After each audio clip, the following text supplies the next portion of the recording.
What's up, guys? We're here today at 28 Stone Street, here to update you about the framing part of this new construction progress. We keep humming right along here, learning a lot, and continue to be excited to share the progress with you. So the framing was completed a couple weeks ago, most of it anyway.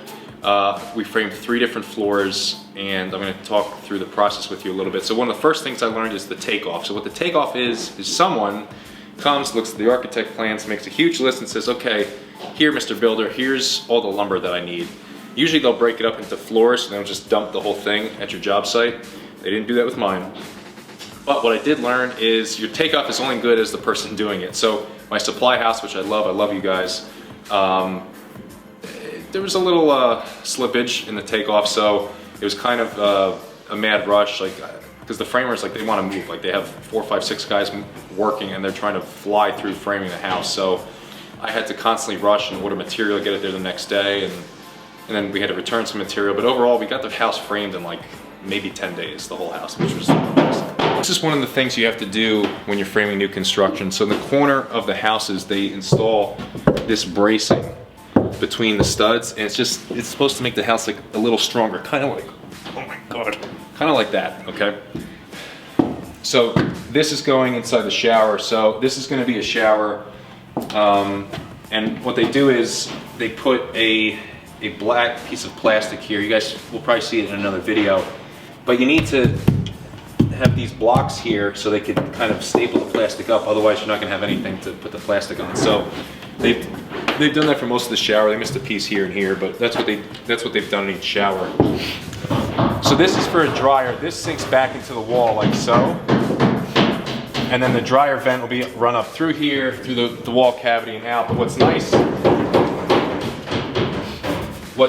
is you'll be able to push the dryer all the way up against the wall, so the hose doesn't get all crinkled.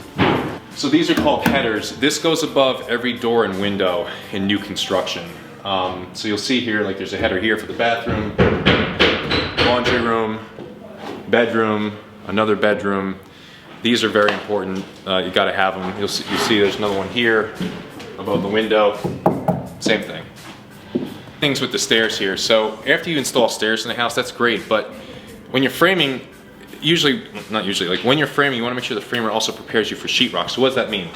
So on the bottom of the stairs here, they installed all this wood here, so that way it's easy just to put the sheetrock up. If this isn't here, this isn't ready for sheetrock. So is this place completely ready for sheetrock? No, but we're close.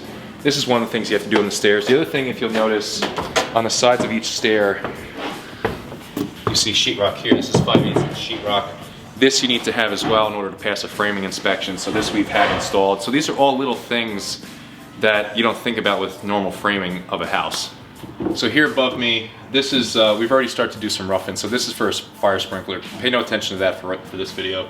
But above me, you see up here, this orange looking beam. This is a macrolam beam. Some people call them LVL. So this beam spans, I don't know, 15, 20 feet. They could go quite a distance. And that's supposed to carry a heavier load in the house. So that's what that's for. So this up here, right now we're under the subfloor of one of the floors.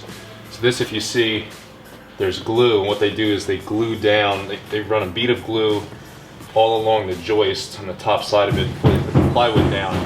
And that kind of, in theory, is supposed to help squeaking, and it's something that should be done. So this is the zip system sheathing. It's pretty popular right now. This is the sheathing I chose to use on the outside of the house.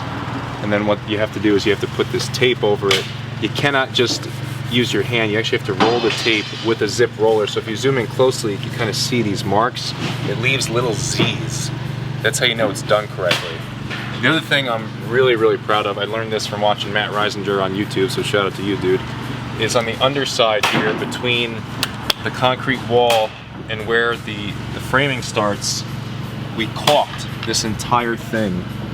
So if you look, the entire perimeter of the house is caulked. Why is that important? Well, this is how bugs could get in. It's a huge air gap. Water could get in there. So, is it foolproof?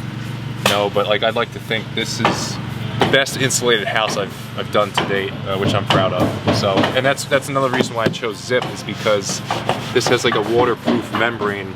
So in theory, you could just put the siding right over this, but I was a little nervous about that, so I did get Tyvek wrap anyway, but from my perspective, it's just, it might be a little bit of overkill, but so what? I think that's better than the alternative, because this stuff can leak if it's not installed properly, and I don't want that to happen.